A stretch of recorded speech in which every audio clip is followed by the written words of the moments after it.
You will sleep better than you have ever slept. You've never been this relaxed. Are you ready to change your life? I'm Rusty Diamond, certified hypnotist. You shouldn't. You don't need to leave your house. You can stay in your bed. You can stay in your favorite chair. You just need a computer or your phone. You can get a hold of me. Stay at home. I'll make your life better. Hypnosisisgreat.com.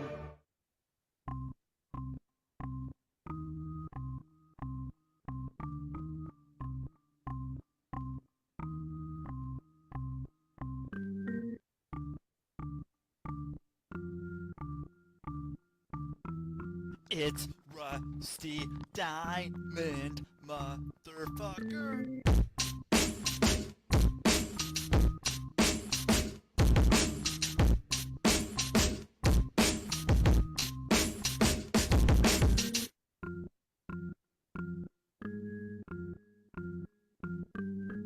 It's Rusty Diamond, motherfucker. Yo, man. Oh, Miss Rusty, what is up, everyone? It is Sunday, doing a Sunday show today. Sunday. I think I have a good number of shows coming up this week. I think I probably have, I don't know. If I'm not going to be, if it's not my show, I'm on other people's shows. I'm going to look at this actually, and I will tell you what is coming up here. So tomorrow I have a show here on the Public Access Podcast on the Rusty Diamond Podcast Network. Podcast tomorrow morning. And then Tuesday, I have a podcast here tomorrow morning or on Tuesday morning. Wednesday is open right now. Thursday's open. Friday, I have a podcast with this. Saturday, podcast with this. Sunday, podcast with this. Monday, Tuesday, Wednesday, Thursday. Look at that. Look how many shows that is coming up. You guys are getting a show like every day for the next a week and a half. I don't know, almost 2 weeks. Almost every day. We'll see how that works. Maybe there'll be some no shows. I hope not, but you never know. But someone who's not a no show, and I had on recently, but I was having a weird day, so it didn't turn out quite how I wanted it to turn out. And I felt like I didn't get to have the full experience and get to enjoy my guest that I'm having on. My special guest right here, right now, back again, is Aya Hojadova. And there she is. How you Ta-da! doing? I'm good, Rusty. How are you? I'm doing great. It's like I said, it's Sunday. I have my cup of tea and it sounded good. What kind of tea are you drinking? Black tea. Black tea? Is it just straight up black tea? Yeah. What kind? What kind is there? Well, I don't know. There's a lot. There's some flavored ones and that's true. some it's just black tea, like Yep. Just like it black. just Not a like a fan of black. it. Yeah. I'm not a tea fruity fruity drinker. I don't know what you'd call that. I don't know. Okay. Well, so is that how it is with coffee then too? Coffee Yes. black? No. I need a little bit of milk in there. I'll drink some latte as well. Okay. So, I need a little bit of sweet coffee. Yeah. I just got into the latte in this last year. And boy, are those tasty. They're spendy, Yes. which is tough. I need to get a machine, but I was at this place and they had a machine that would make it. And you just go up and you push a button. It was,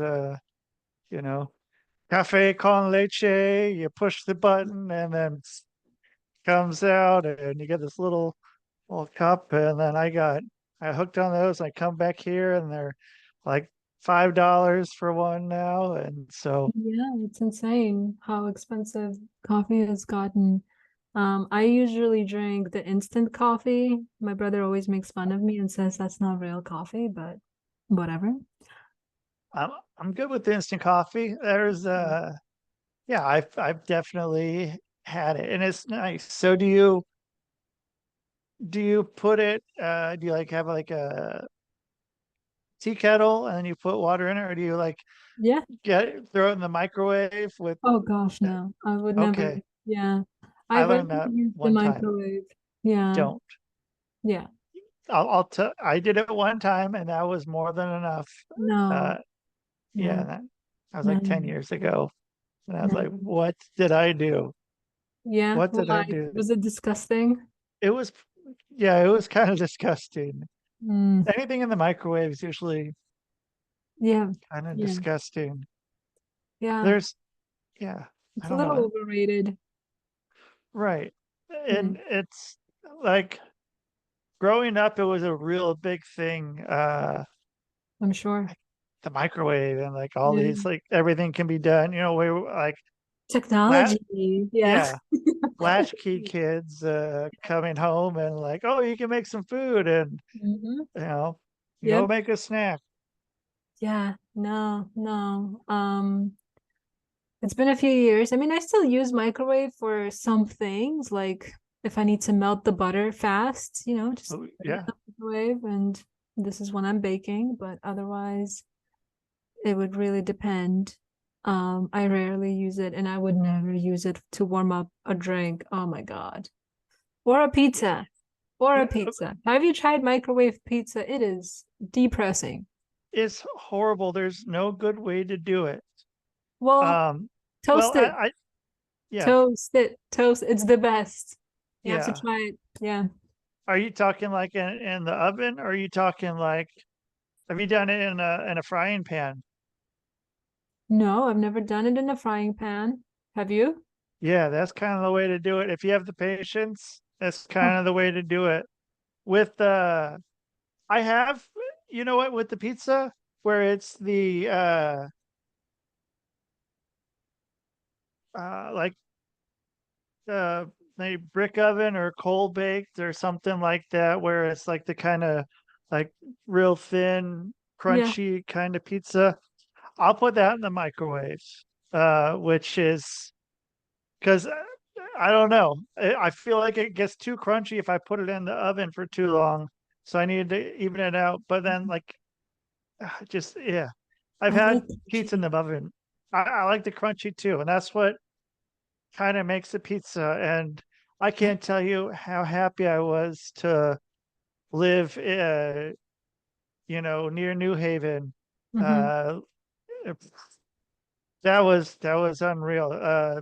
Between there and New York, just getting that pizza there. I've been like, I am. I worked at a pizza joint, a number of pizza joints for a long time. I thought about starting a pizza joint, but then I realized that was a terrible idea, Hmm. and then I would have, yeah, I wouldn't want to hire anybody because people who work at pizza places are not always the most reliable True. people. True. So, It depends. Yeah. but I feel like a pizza, if I go to a new place, I will get cheese no Hmm. matter what, because then I'll try it with other stuff after that. But I always think it's a good baseline, and I feel like it can be like putting you know, lipstick on a pig or something if you just got all this stuff on it, but then if the crust and cheese and sauce isn't up to par, I feel like That's true. it's That's you missing. built. Yeah, you built your base. It's a good point. Yeah. Yeah. I do that with some other stuff too, but I'm kind of blanking on what that is now. But that's the one I remember right now Hmm. because gosh darn it, pizza. But I haven't got to find a good one. Well, yeah, it's you've only been at your new place for like a month, so I guess Yeah. tell me about that. Are your neighbors Amish? Like, what does that look like? No, I Or gotta go a little bit. I gotta go like 5 minutes of a drive. to the I'm mall? in, yeah, Okay. yeah. Do I they make mean, pizza? I haven't seen any yet. The pizza places are kind of far and few and far between here, but Oh. they make up for it with other stuff. Their baked goods are great. Ooh. Um, that's what they have going on. They got baked goods. There's uh there's this place that's nearby that's like I don't know, maybe like a 3 minute drive, and they have some donkeys and chickens and Nice. ducks and and yeah, then they have like a little store where you go and you just nobody mans it. It's just you put money in a little thing and you take money if you need change, all cash. Just go in there and get like, loaves of I think I got like an apple crisp and I got like a pumpkin loaf. Huh. Um, and then they had like, yeah, eggs and raw milk and stuff like that. Interesting. I haven't got to have raw milk, which I feel like I need to have. I don't know why I don't think I've ever had raw milk. I feel like Huh. it's something I need to do. Well, is it known for raw milk? Is I think so. I huh. mean, like it's supposed to be good for you. So they say Uh, yeah. I'm not a milk drinker, so like I'll only add little dab into my coffee, and that's the daily dose of milk that I Okay. consume on a daily basis. Yeah, just a Yeah, little. that's about where mine is too. I got into the other kinds of the fake milk stuff, and then I got away from it because there's too much weird stuff in it. Yeah. And What's the I'm weird milk? like like almond milk or or Weird. soy Isn't that milk or like, natural? Yeah, I do like soy milk. Soy milk is interesting. yeah, it does all right. I felt like anywhere I go, like if I went and got pizza, like I felt like my stomach was Mm. weak, and I needed to go and like get it strong, make myself like hey, I can eat this and not have to worry about eating dairy because like yeah, I think I was just eating all this fake fake dairy stuff and got into that whole deal and got away from that. I couldn't. I'm trying to stay away from fake dairy, but yeah, then they got pretzels. Pretzels are I Mm. that's one of my favorite things. That could be something else I feel like needs to be tested plain before I can Mhm. switch off and go to like a, cinnamon sugar one or even like a garlic one. But this might just be an all talk about food for a little while. Yeah, sounds like you're hungry. I just ate. I had some taco meat left over. Nice. Okay. Yeah, Yeah. All yeah. right. Well, that sounds nice. Like to just have natural foods. And I keep thinking about the video that you sent me about where you live. That's really Oh yeah, wholesome. Yeah, to be able to still live. Like I can't fathom that there are people who still live like that, like the Amish lifestyle. yeah, I can't believe that it still exists. It's kind of yeah. cool and scary at the same time because I don't know what their ideology and what their mindset is. Right. And I Uh, think it varies from place to place. And apparently where I am right now is more uh relaxed on how traditional it is mm, compared to more up by like I don't know, up in like the Pittsburgh, Ohio, all up kind of in that area is still a lot more traditional there. Like, but then they also got things like you can like I'm gonna try this. Like you can drive the people around because they Mhm. can't drive, but they hire people to drive them around. And so I was thinking about kind of doing that to, a little something extra, just get to meet some people and Hire people to um drive you around. no, hire me to drive them around Oh, okay. because the Amish can't drive. Oh, So I did not know that. yeah, Well, that so they have makes the horse sense. and buggy. But if they need to get to work or something, they'll hire like a van and pick up a bunch of people and take them somewhere, and that so someone else is driving, and then then they're not driving, they're just hitching a ride. Uh, That's one how of do they those know that these loopholes. services exist? Advertising, I guess.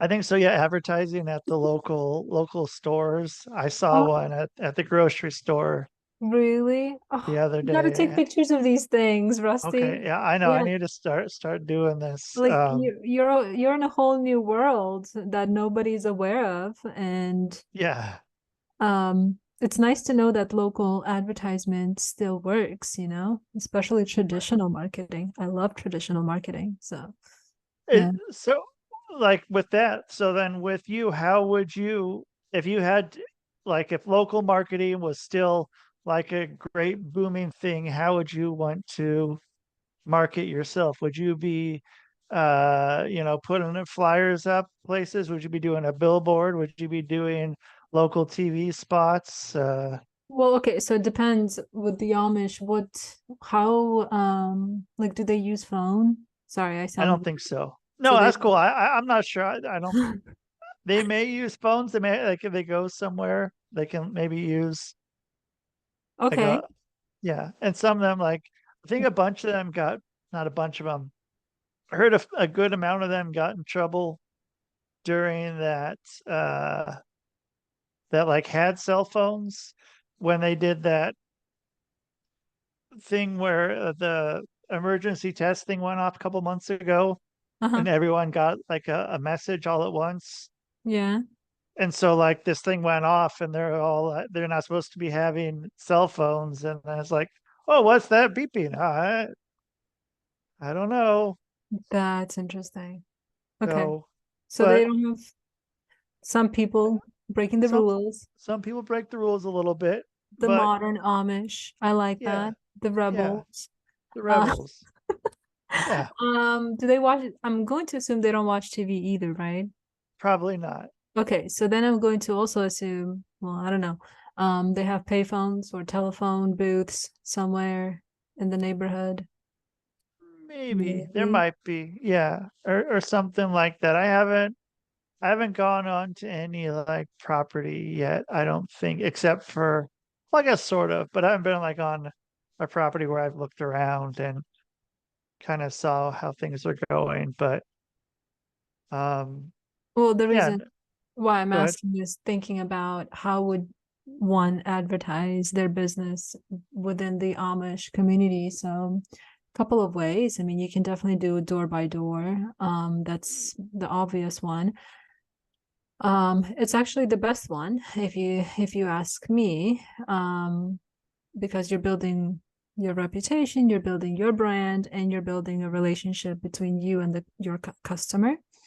Um, but if you did not want to do that and you just wanted to do full-on advertising, I would say creating like a postcard or a flyer, putting it in the telephone booth or yeah, payphone, and also dropping off your flyers in the businesses that they frequent and visit often so that your name and your face is on there.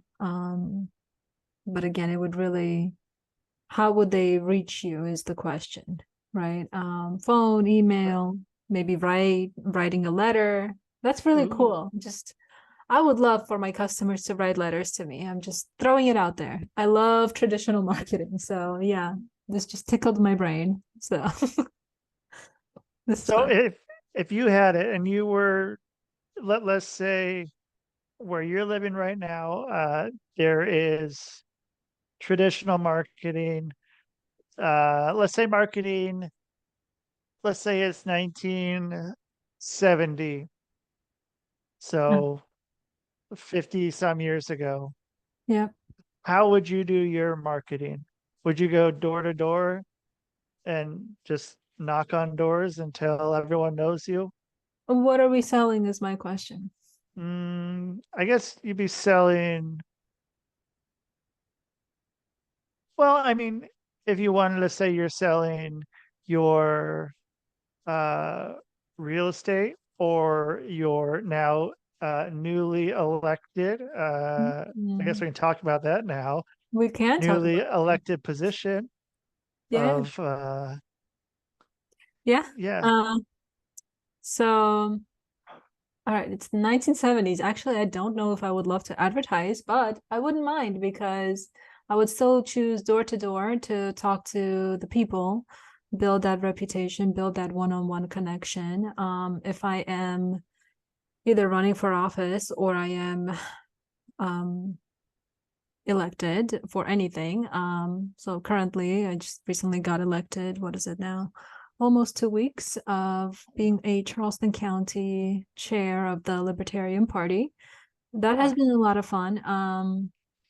So yeah, I think what I would do is really focus on flyers for sure. Also thinking about where and which community I really want to focus on and build relationships with and build my reputation with among them. Um, so yeah, really just go with that. Start with that. what Go ahead. what would you put on the flyer? What would I put on the flyer? Yeah. Um, Definitely something about freedom, your voice and your freedom. It's all about the people. Like one thing, thank you for asking that question. I've observed a lot of politicians who pretty much beg, they don't really beg, but essentially they all are wanting people's attention and they want their votes, obviously. And one thing that they all lack, or at least they're just horrible at, I'm just going to say it how it is, they do not prioritize the people when they communicate. When they speak, they're always saying, as a collective or as a very surface level communication rather than really going for the heart and really going for that individual. They're not really comprehending, I think. Like it's kind of mind-boggling to me that politicians are not, when they speak to somebody on camera, they're not Yeah. talking, or they're not even, the words that they choose, it's not very individualistic. It's not individual. They're not thinking like, hey, I am talking to one person. They're thinking that they're needing to persuade a group of people, a big community of people, the Hispanic community or the African American community or the single mom community, like whatever it is, they're always targeting the group. And when they're talking, it's very surface level. It's very focused on a group, not necessarily the individual. And I personally think it's very important, if you want to make an impact, if you want to make a dent in the world, if you want to get a vote, you have to focus on the individual, because at the end of the day, especially nowadays, it is just you and the person on the other end who's actually listening. So it is just one connection. It's you and the person who's listening right now. So if you can communicate and process and translate everything, from thought form into verbalization, I guess, when you're communicating and really get to the heart of that individual, you've already gained the vote.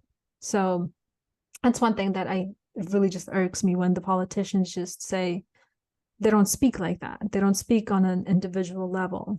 They speak on a surface level. It sucks. Frustrates me.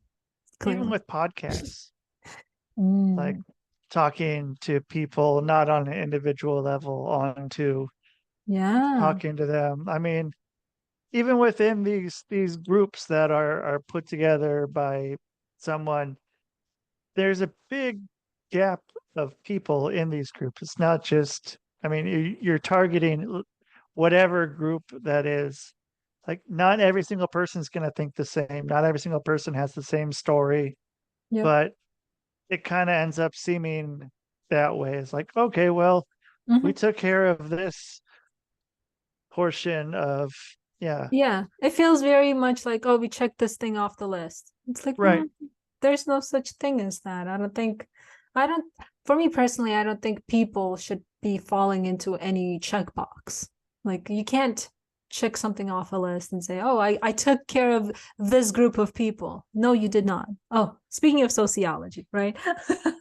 My favorite topic. Yeah, like you just can't. Like, yes, we have a group of people, a group, like a society, but within that society, they're all individuals. They all have their own thoughts. They all have their own opinions. And like, how can you still send your message across through that individual in that group of people and still right. connect to everybody while talking to that one person?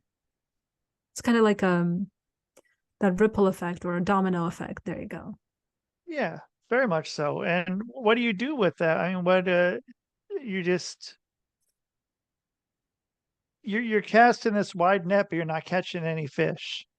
You're just you're hoping you will. You're hoping with by Yeah. going and throwing out a bunch of stuff that like something's gonna catch, but you're not catching anyone else. If you are catching them, you're also catching them on a very superficial level, like you're saying. You're not Yeah. connecting deep with them, Yep. and I think that's like unfortunate. That's really unfortunate. Just to, um, but Yes. I don't know. I don't know if that's what we've come to. If that's what people can agree on is some sort of superficial talk about nothing that really matters. Just talk about stuff that's not going to ruffle any feathers. Where does that really get you, though? Exactly. That's a really good point. It's so interesting because I do see a lot of people within my political group who are very passionate about freedom and all this crap that's happening, the political crap that's happening in this country and worldwide. And I love the passion, but it's like, can we not fight or argue or debate between each other? We're already in the same team. We're in the Right, same team. We both agree that the political climate sucks. What can we do as individuals and come together as a group to actually make some change? Why are we wasting energy and time right now and breath fighting each other, arguing and debating, just trying to prove a point that president or whoever said this, and when they're doing this, like that's not what's going to solve world peace right now or anything that's happening. What will right, solve problems is us actually coming together, strategizing, realizing our power, our individual power, and the power of the community and the power of our voice as a community, and actually doing something about it. And that is, I wish more people actually thought about that rather than debating and saying, well, no, this politician said this and this, blah, blah, blah, and start shitting on them. It's like, there's no point. They already showed their ass in front of the TV. Clearly, right. they're very incompetent to be running for office or even being in office or whatever. And I'm not necessarily speaking at a specific person. I think, I mean, literally, you can pick and choose.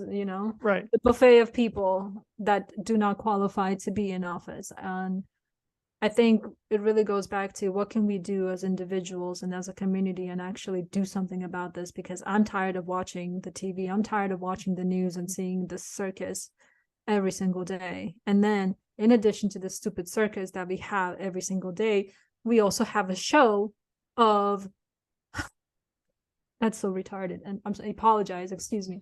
But it's just so dumb to have and it redundantly dumb to have a show to debate about what the politician said, to continuously stir the pot and say, well, this is not what he said, da, da, da, da, da, and they're going back and forth for a whole hour or two, or maybe even an entire day. For Gotta what?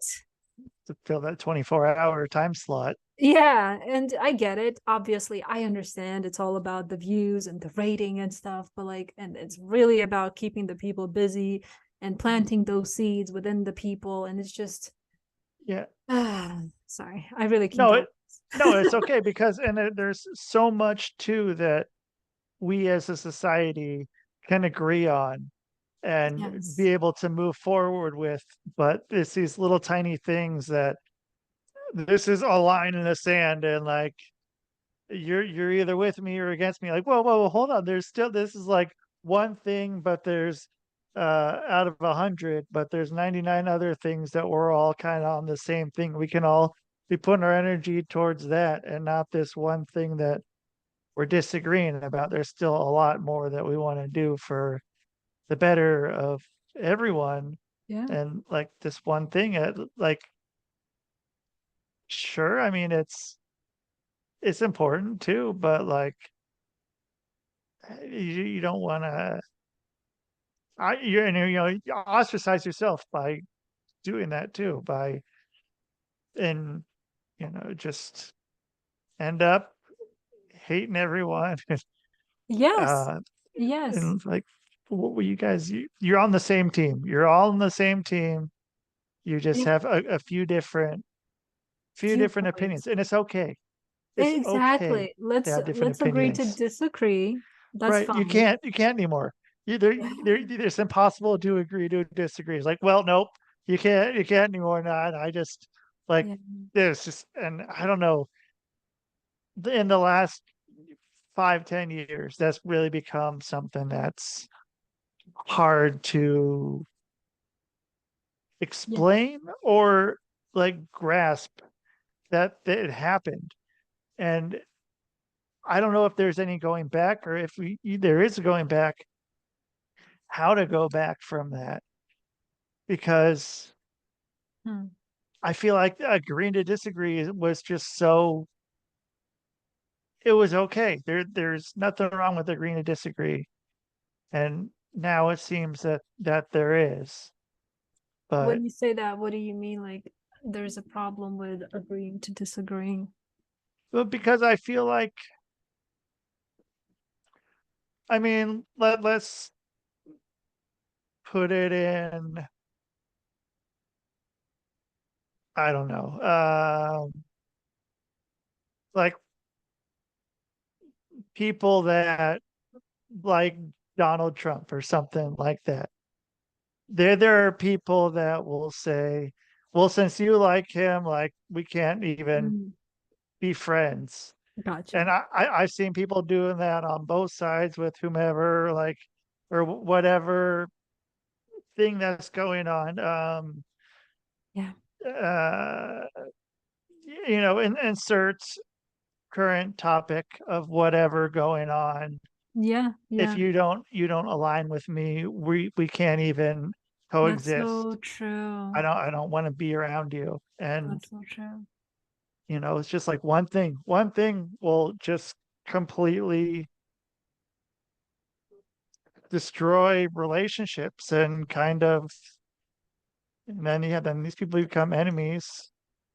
Not Yeah. enemies, but like But it not friendly. that's so true, actually. Yeah, you remind me of a couple of people that have shared their stories with me about, yep, I've cut them off because they follow Trump, or I've cut them off because they support this. I'm like, okay, the supporting aspect of killing people, I agree, I would cut people off too. But at the same time, I think if it can come from a place of educating rather than, oh, I'm going to cut you off because this is what you do and you're wrong, and you start pointing fingers at somebody, and instead of actually starting a conversation and unpacking and trying to really dig into why that person, that individual believes and thinks that way, that's when I think healing starts to happen, education starts to happen, people both learn. And I guess that's where the debating aspect starts as well. But at the end, it really does take a level of maturity and definitely a level of experience to understand that the media and everything around it is really there to divide. And the fact that two individuals are arguing, debating, and cutting the relationship off based off of everything they've heard up to that point of the debate, and cutting that relationship off like naturally, let's just call it naturally, even though it's not. Right. Like it really does take a level of maturity and, again, level of experience and knowledge of how the media works, but you're also kind of showcasing your self, or exposing yourself of how easily you're manipulated based off of the media. And that's scary to me, that people are willing to cut relationships off that easily based off of the media they've consumed, rather than doing their own conscious education and learning, or at least being open-minded and just trying to hear other people's side points of view. And again, having healthy debate is far more healthy for an individual. And then really, again, going back to, hey, I agree to disagree. Let's let's both be adults and realize that this media, whatever media news channel you're consuming versus me, all of that is all propaganda, and all of that is really there to divide us. And let us be conscious people and not let this division impact us. Boom. Yeah. Not that hard. Boom. Yeah. Not that hard. Come on. You can't even have a conversation. Like the conference, I don't even want to have a conversation with that person. Like, just not being able to have that conversation again when there's 99 things that, even if you have one thing you can agree on. I mean, I assume most people would say they want a better future for if they have kids, or for whoever the next generation is coming up. They want a better whatever that is. I assume most people can agree on that, and the people who don't agree can probably agree to disagree on that. Yep. And I mean, it's it could literally just be one thing, and just that's the one thing that makes these people who have their relationship for however long just done. And I don't want to have there's not even a point to having a conversation. And I mean, conversations are where you hear things, but I don't know. And then yeah, like, even like, okay, well, I spoke to so and so, so I guess, and that person falls into this checkbox. So that means every other person that's in this checkbox, they have the exact same thoughts. And I couldn't imagine if someone went up and was like, okay, well, I spoke to another white guy, and so that guy obviously has every same thought that Rusty has. Yes. They all think the same. They got to stick together. Like, no, not close at all. Like, and I think that's something that's fucking hurting a lot of people.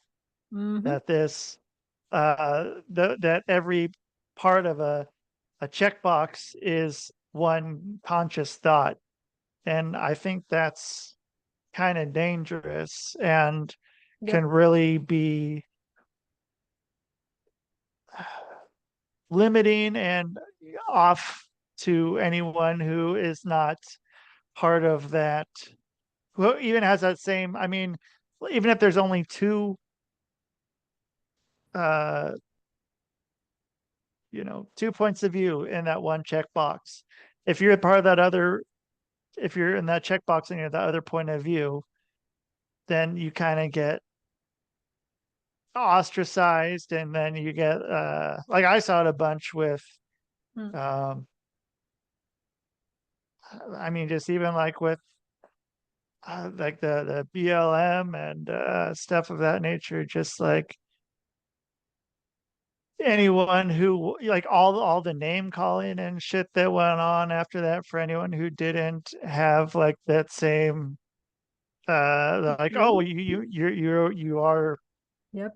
part of this checkbox, like you Yeah. got to have that same thought. You got to all stick together. Like, wait, hold on. Like, why Hmm. can't I have my own thoughts here? Like, Yeah. I'm an individual. Like, I don't think the same as everybody else, and like, kind of fuck you for thinking that. Like, just Yes. because we look alike or in the same checkbox, that we're all the same person, which Hmm. is way more uh whatever Yeah. prejudice or than It's and any very other way interesting. of doing it. Like, it's like, yeah, So yeah, probably all think alike. yeah, well, so I wanna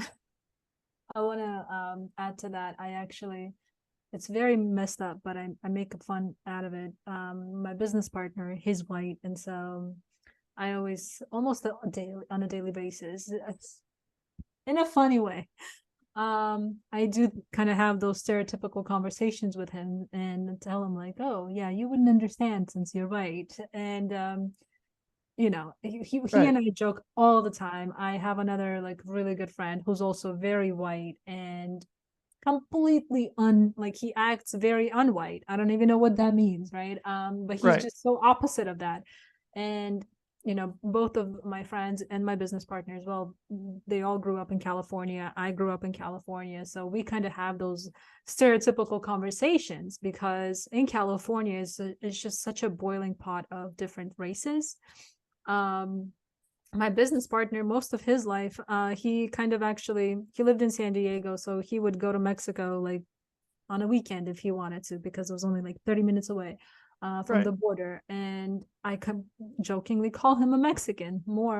He's more Mexican than he is American. Um, and same goes with my friend who acts nothing but like anything else but white. And what Right. is that? What is being white? We have our own those stereotypes of like, oh, this is how a white person should be, or this is how a black person should be. Like, well, who says? Who says and who gives these stereotypes to people? Like, it's funny, but at the same time, it's sad, right? Like, it's funny, but it's really, really actually sad that people really do like, oh, here's a white person, oh, I'm going to close off. And I actually even experienced that when I am working with my business partner, when we're out and about, and I'll see how he's being treated as a white man. If it's somebody who is also his skin color, they'll treat him far better than they would treat me. But then there are other times when it is an immigrant or somebody of different color, they would treat me better than they would treat him. So it's very interesting to observe these things, but it's also very telling. And again, it goes back to these individuals expose themselves based off of how they are being programmed and also manipulated based off of the media. Where are they getting this information? Oftentimes it's from the media. Yeah. It just But there's shows again. yeah. Yeah. Go ahead. No, I was just going to say, it just shows how, yes, we have these stereotypes, but where do they come from? The media. Yeah. Yay. Just again, exposing people expose themselves by putting other people into these stereotypes and putting them into boxes and assuming that, oh, just because you're this color, then you must be this. It's like, you're just showing off how close-minded you actually are. And But you should travel more often and you should go out more often. That's all I have to say about that. there's conversations opening up though about that though Mhm. too, what you're doing.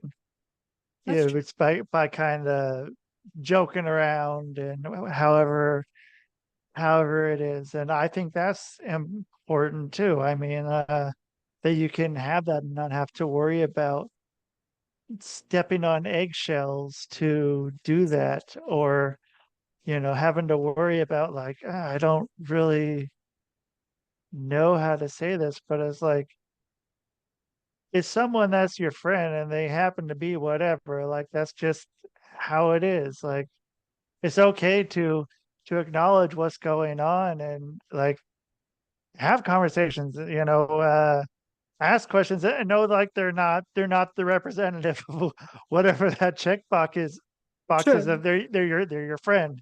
They're Right. just they're just your friend. And it's funny. I mean, like, yeah, I could, yeah, I mean, if I started doing that, I would have probably different,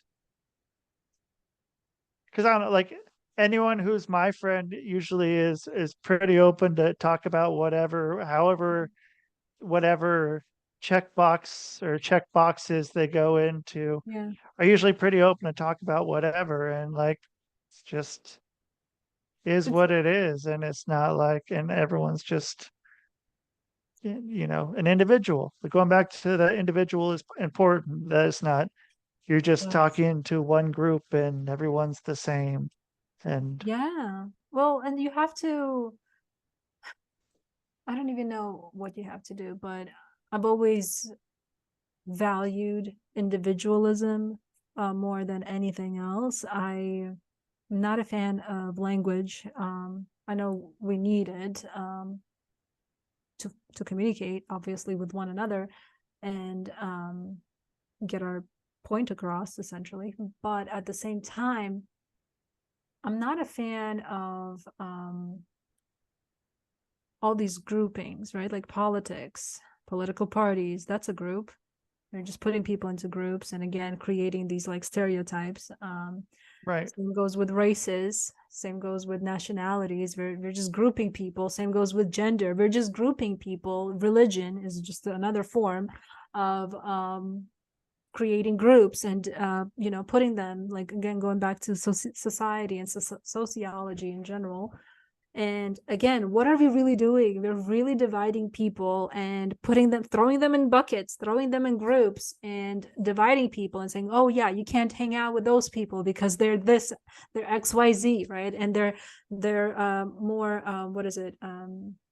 Inferior than we are. They're more superior than them. And it infuriates me. That's one of the reasons why I'm not a fan of language, because again, why do we have to use language to create this identity for a group and even for the individual? Why? Like, I understand we need to build a community, and I understand that these groups were created for individuals to feel like they're part of a community, but that just feels, again, form of manipulation in a way. So I've always been very passionate about, when I'm meeting a person, I'm like, okay, clean slate. I don't know this person. I'm ready to be surprised.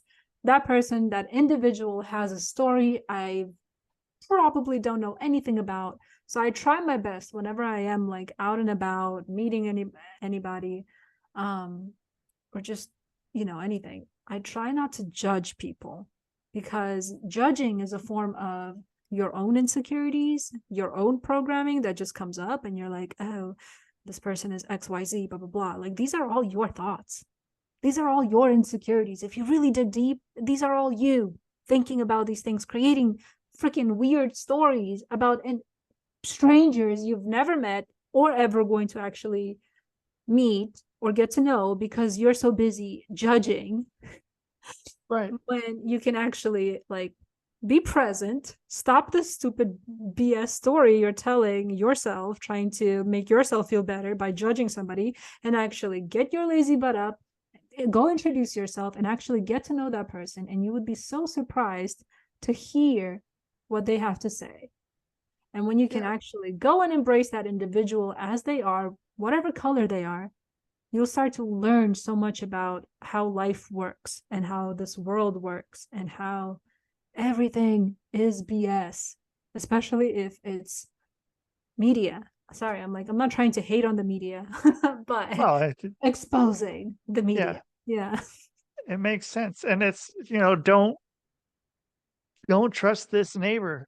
Don't go to their Yes. house. If there's something that's going on, like make sure you go to someone, or, like going back to whatever, it used to be back like 30 years ago, there used to be the houses that would be like, this is a house you can go to if I forgot what it was called. It wasn't maybe a block house or something, like a neighborhood watch house. Like you go here, it's a safe place to go. And then like recently, like last 5-10 years, they if you don't have a sign up saying like, we accept everyone unless you think differently than us, uh, kind of kind Well, of a thing, like like only go to these places or go to places like why are you doing that? Why are you don't know these people, like they're why do you assume that they're inherently mhm. bad people because they don't have a sign up? But like I look back 30 years ago, like the people that had those things up, like why did they have them up? What were they trying to prove? What were they like? It seems like it's one of those, like, not quite like a free candy thing on a van, but it's like it's a weird thing of like, why do you need to let people know that, like, you should just know, like, without having to put something up that's like, don't be afraid of your neighbor. Like your neighbor could be your best friend, and you wouldn't know because they don't have something out front saying, "Hey, I'm gonna be your friend." And Yeah. I think it goes again.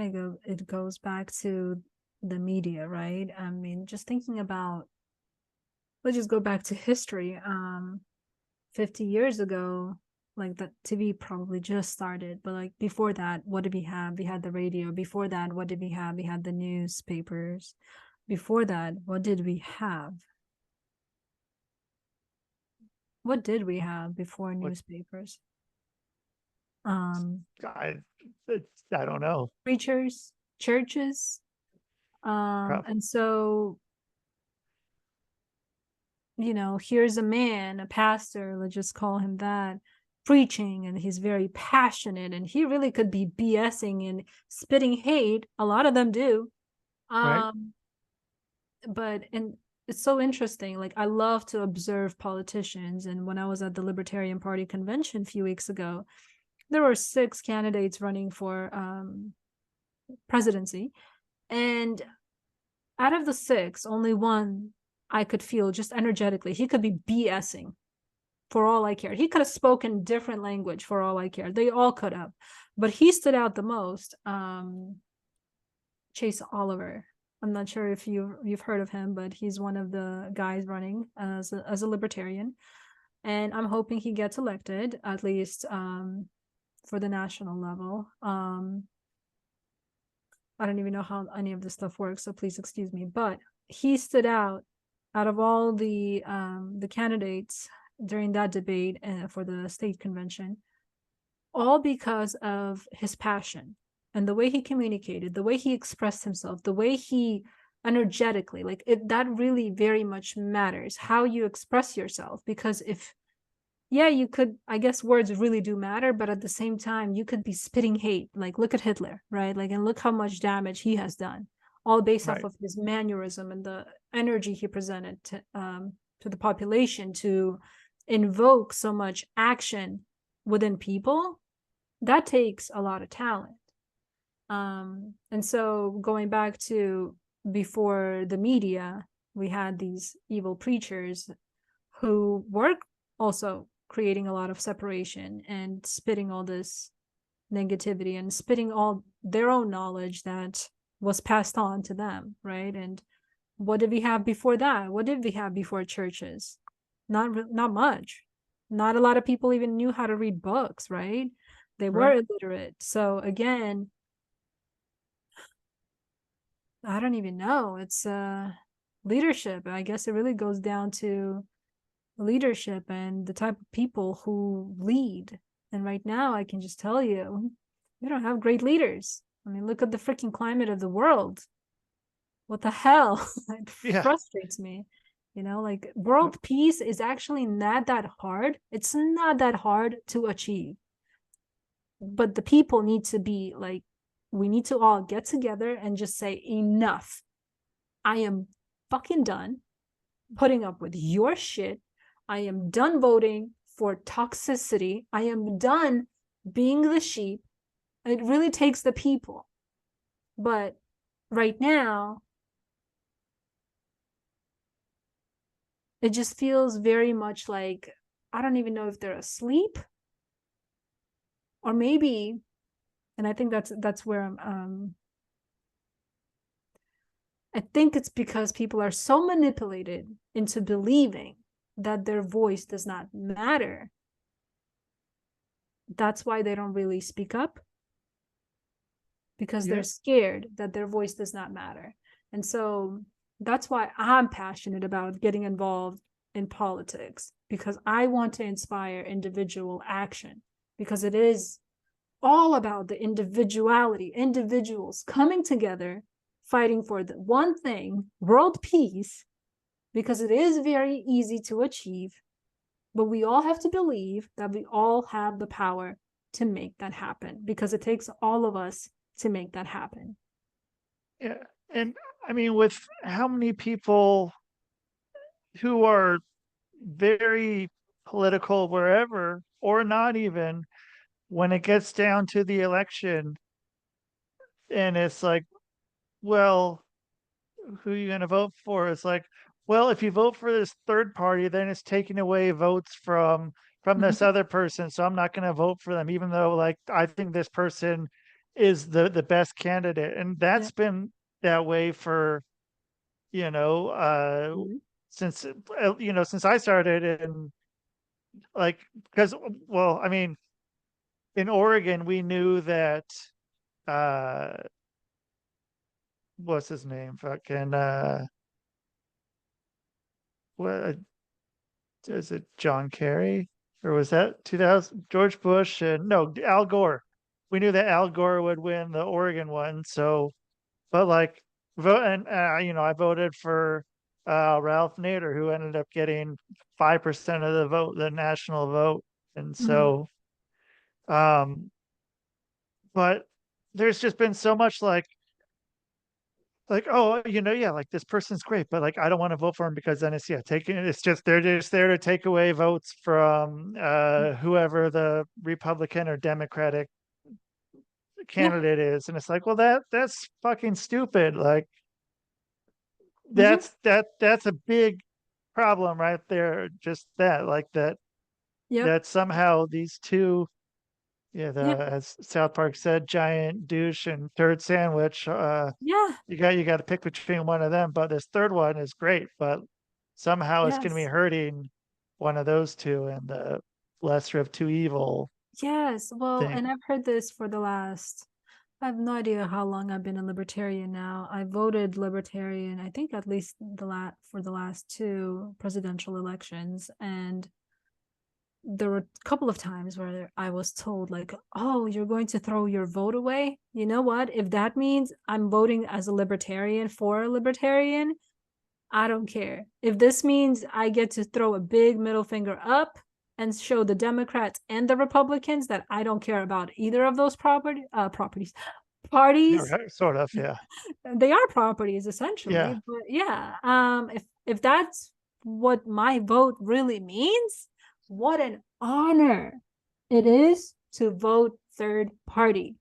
Yep. It's an honor, because if that's what's going, like, think about that. Like, if you got like at least 51% of the people voting third party, what an amazing middle finger, beautiful, very beautiful middle finger that would be to our government. Like, yes, the people are finally waking up, and they're saying, screw the red and blue. It's all about third party. It's all about giving the underdog a chance. The underdogs are actually the ones that are for the people, because they understand what it is to be the underdog, which are the people. And because the blue and the white, they're so far disconnected, and they're just getting bribed left and right, quietly, maybe out loud, who knows, by these lobbyists, and the people aren't doing anything about it. Well, they're just too busy wearing their golden handcuffs every day, right? Monday through Friday. And then over the weekend, they're crashing because they're too tired. They're burnt out. And then the cycle repeats itself. I don't know for how long. I guess 40 years until you retire. But it's like, is that a life? Is that really what you subscribe to? Really? I mean, it was the American dream. I don't know what the Yay. American dream is now, but That's not what, and speaking of the American dream, when I came to America 21 years ago, I really did believe the American dream, and I still do. I'm living it, and again, it made me realize that I didn't want to participate in the golden handcuffs. That's just not my style.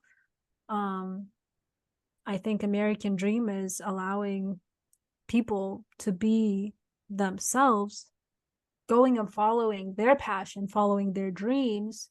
That's the American dream, not the clocking in and clocking out, consumption, consuming unhealthy foods, getting drunk and shit-faced and having to repeat the cycle, again, every single day. Like, gosh, that sounds depressing. yeah. That's not the American dream that I was told about, nor do I choose to subscribe to that idea. So I do believe the American dream exists. I just think the corporations in the political environment has just continuously has grown so corrupt, and the people are blind to it. That's the difference. That's really that's what I think is happening. And so when you came here, were you speaking English at all, or were you at nothing? No, I didn't speak English at all. At all? Did you so what was it that got you speaking English?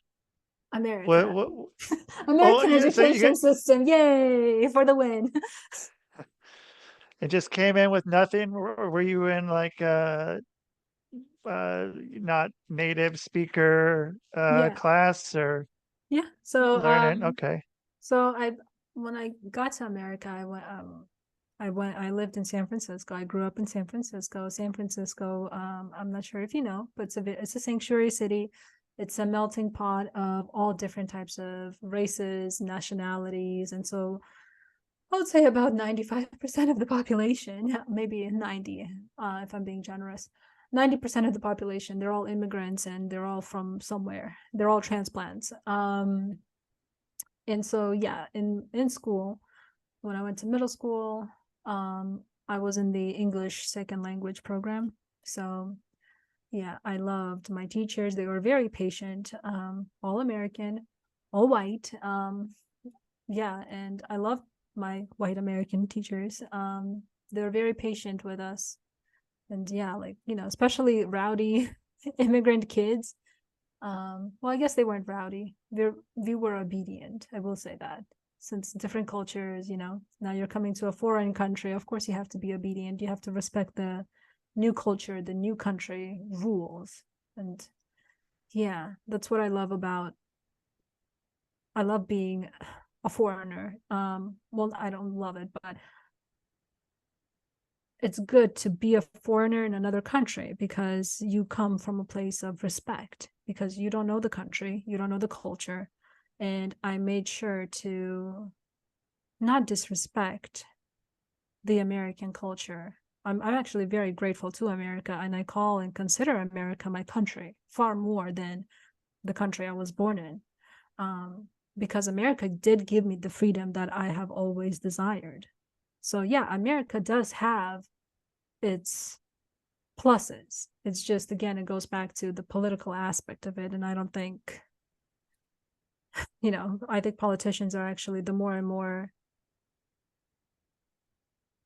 time progresses, they're trying to take away people's rights. And that's what sucks. Because I actually came from a third world country where politicians really did a really good job making, instilling fear into their citizens. And I see that through the people that come here, that come to America from my country. I can see the fear. I can feel the fear. And it's very scary. And it's real. Do you come across people from your country Mhm. where you are now? Or do you? Not in Charleston per se, but I do. I have come across a few of them. And yeah, like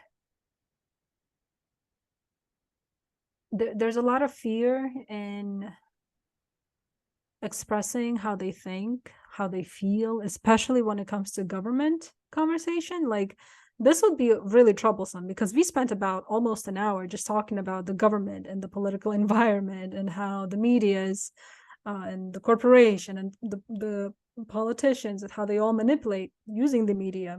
Like this, if we were to have this exact conversation in Turkmenistan, one, this would not be aired. Two, both of us would probably disappear by the end of this year, just so you know. Yeah. Yeah. And Yeah. nobody would know what happened. We just went on vacation and just disappeared. Never came back. Yeah. And so, I mean, yeah, I mean, that's frightening. And like, there's so many people who will say, like, oh, yeah, like, we're so not free here. We can't, like, we're having this conversation right now, like, without, any repercussion of Yeah. anything. We're having it. And so back to when you were learning Mhm. English, or so were you able to speak, uh, did you have to speak all English when you came into the class, or Oh yeah. there was like, once you come in the class, it's all English? Yeah. Yeah. Yeah, okay. Yeah, I was talking with my friend Amanda, and she's a teacher at a college teaching uh, English for, you know, second or third language or whatever it Nice. may be. Uh-huh. But they don't do that anymore. Like, you can go in, you can still like learn, like, you can still talk in your own language. It's not like you walk in the door, you have to. 'Cause I remember, like, when I took Spanish or took Russian, it was like, you can't you walk in this door, you don't speak anything but it. Like, you gotta, this is Mhm. how you're Yep. gonna learn. But it doesn't seem to be. Yeah. Yeah, I don't know, maybe it's something a little different now, but that's also Portland, Oregon. So Well, you never this know. is this was before. Well, when I came, we didn't have technology like that, and the people who had the dictionary had money, like digital dictionary. We didn't have technology, right? We didn't have iPhones and Androids. This was before Right. the iPhone came out. So the highest technology was like a digital dictionary or a GPS, right? Like, do you remember those? I Um, do. yeah, like high tech, ooh. But like that required you to have money. And I remember, I didn't come from family of money. We couldn't afford a digital dictionary. You just go and figure it out. If you want to look a word up, bring a freaking book with you, like a physical dictionary book. And I don't know. I mean, I survived. Luckily, I was also, this was middle school, so I was a kid, and people say kids absorb foreign languages much faster than adults do. So it was easier for me to comprehend and pick up on the language versus for my mom. It took her at least a good 15 years to at least feel comfortable communicating without anxiety and the fear of being misunderstood. And she to this day, we've been in America for 21 years now. Even to this day, she still has anxiety of feeling that she will be misunderstood because she has a thick accent. And it's like, embrace it.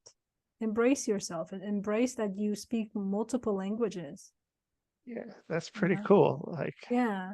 that's not something a lot of people can do, especially Americans. Yeah. Well, Yeah, and the ego, within Americans that I've noticed, I've experienced a lot far more racism, and like people will ask me like, oh, is South Carolina racist? And I'm like, really, it's not as racist as San Francisco is.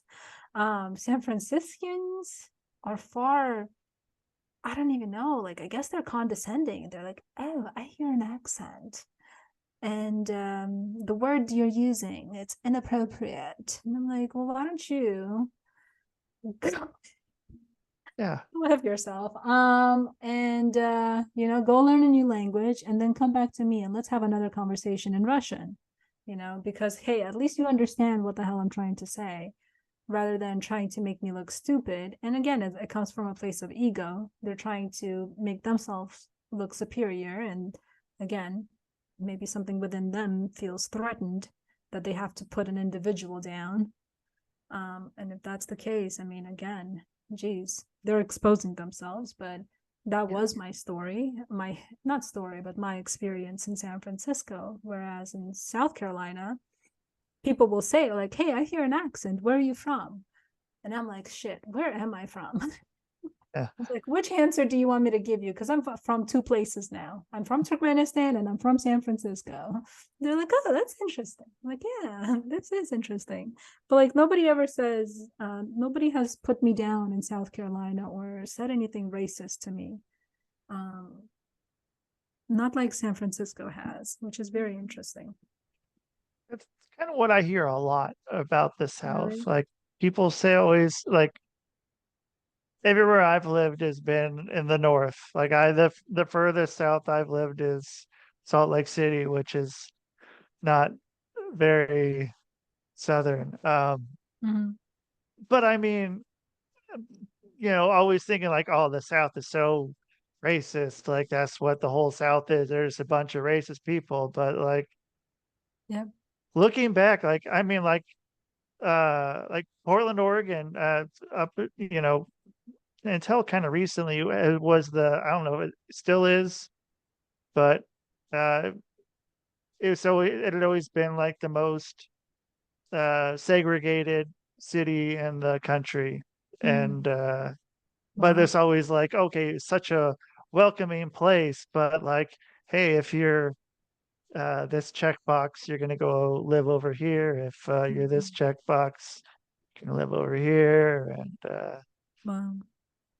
yeah. And so have you talked about on a podcast why when you left when you came to America?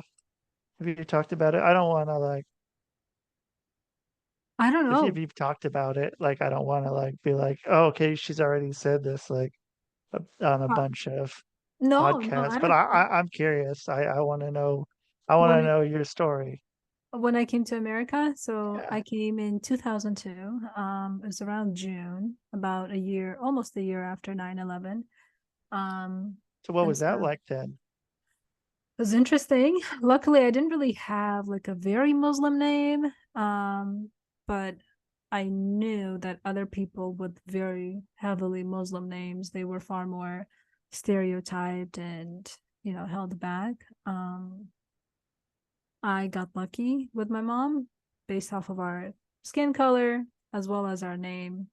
It didn't really have it had a Middle Eastern name, but not like very heavy for us to be red flagged, I guess, by I don't know, what do you call those? The TSA. Yeah. So, but yeah, I came to San Francisco not knowing any English with my mom. And yeah, San Francisco definitely taught me a lot in terms of different cultures and adaptation.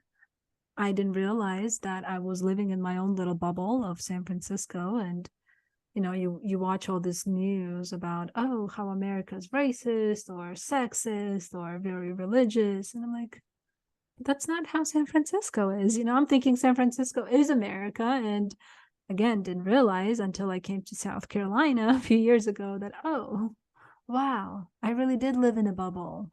And I was very spoiled in terms of everything, cultures and different races, the food, the environment. It was all so different. But I also love I love South Carolina, and I love the lifestyle, the low country lifestyle. It's very laid back, and people are respectable. Not, and over the few years, I mean, the population has grown so vast and so fast. It's starting to remind me of San Francisco, where it was always the hustle and the bustle, and it's always the rat race, go, go, go. When I first moved to South Carolina, it was very slow paced, which I loved. It was very peaceful. And now it's starting to pick up a little bit. And you can see all these transplants coming to Charleston and kind of ruining its the culture, which I hate. I love, like, if I'm going to move somewhere, I love to respect the culture that city has established. Like, I think that's the best way to show appreciation to the new place that you are residing in order, and it's showing respect and appreciation is just a form of, saying, hey, I want to be a part of your community, rather than bringing your own trauma of, like, if you grew up in New York or San Francisco and you're always zooming through all the streets and running the red lights or whatever, honking at people, like, you're exposing yourself, actually, if you do all these things in Charleston in South Carolina, because the locals, they don't act like that at all. They're very nice, they're very cordial, they will let you go on roads, they will say thank you, they will say have a good day. Like, it's beautiful and delicious. And when people don't do that, like, it's so obvious they're not from here, and it's obvious that they don't have the respect or the love for the city, and that sucks. So the people sometimes ruin these things, unfortunately. Where are they coming from? Sorry. You sounded like it was like the stereotypical Californian. What I hear is like when when they come over, like, yes, at least on the West Coast, that's what it was. It was like they're gonna come over, everything's gonna be their way. Their way is kind of right, but you're doing it kind of the opposite way. yeah. So they come from California, New York, Pennsylvania. You've got Texas. Yeah, some people from Texas. You got Oregon. You got Ohio for sure. Those are mostly the ones that come to South Carolina.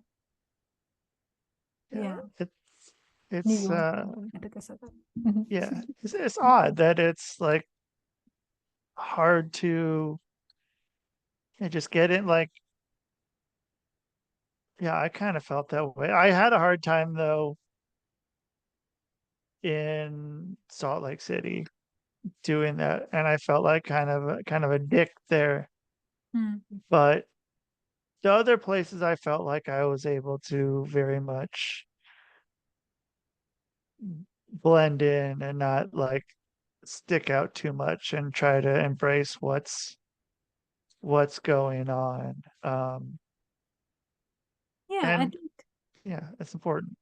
I think it takes an open-minded person to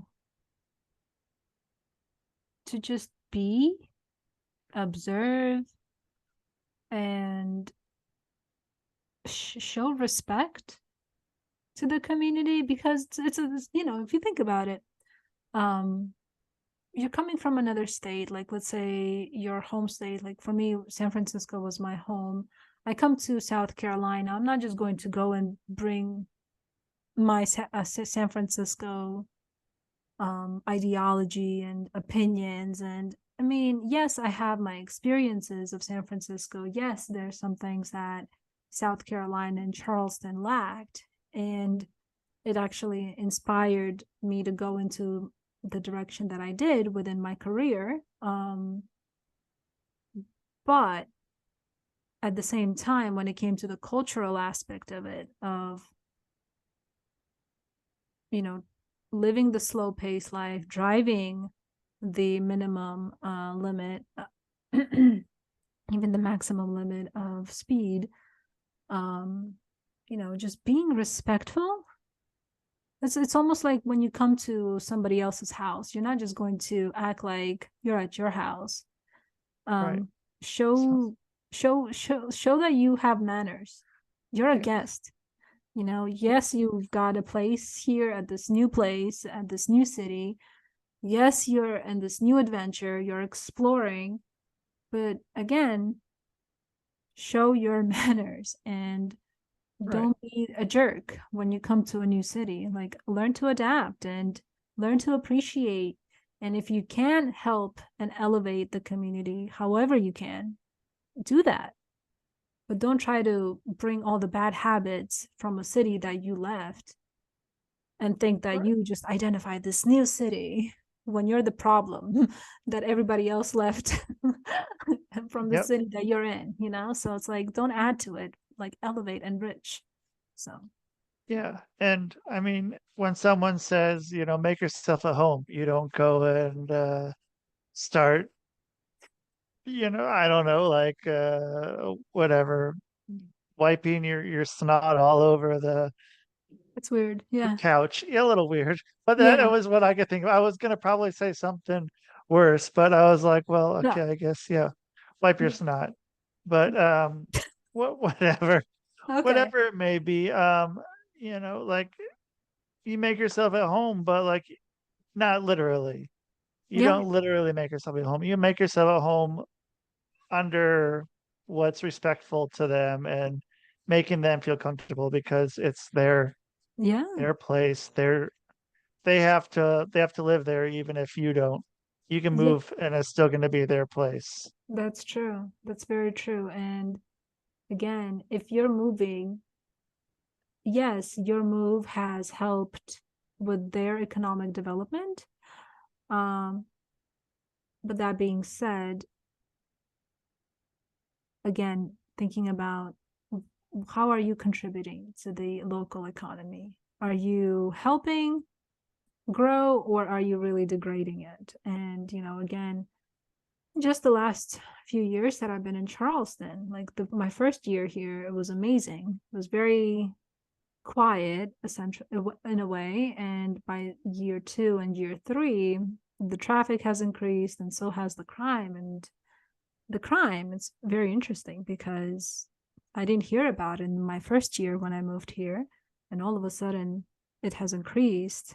And it just makes me think, is the crime made by the locals? Is this the crime made by the transplants? I don't know, and they don't say these things either on the news, right? Right. So yeah, it just sucks, when you have all those activities happening. So And so I mean, so when you're out making Charleston the best it can be, how are people gonna find you to be able to do that, to be able to uh, maybe send some business your way, or to send a vote your way, or to say hello to Aya? yeah, that's a great question. So I mean, they can find me online as ayahojadova.com. I think that should work. I am on all social media platforms, and now that I think about it, I think I should have my own traditional approach and have flyers hanging around so people know. I think that's a bad idea. So maybe I don't that's a think so. 2024 goal. Yeah. Yeah, you'll be Yeah. the only one probably with Oh, flyers. yeah, you're right. So it should be. Take over those street posts. Yes. All right. There you go. Get So, out there, yeah. Paint the town right. with your face. Yes. Let's do it. I love it. Vote Yeah, me Aya. too. Yeah, Vote all for for her. it. Yes. Well, yeah. Thank you so much for being on, and yeah, happy we got to have this conversation. Yeah. And yeah, always a pleasure. And we'll Valentine's Day. So Yes. Valentine's Day is next. So well, we'll Excellent. get you here then, and we'll have our Valentine's Day. Yes. And Thank you yeah, for having me here, you, Rusty. you It's always a you're pleasure. welcome. All Absolutely, right. likewise. All right. All right. That's Aya Hojadova.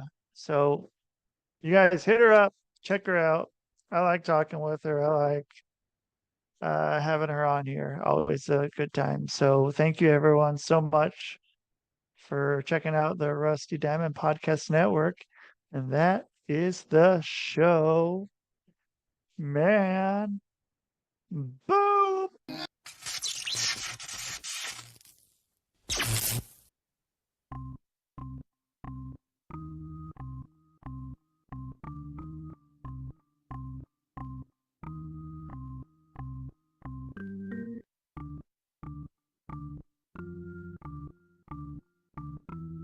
It's Rusty Diamond, motherfucker.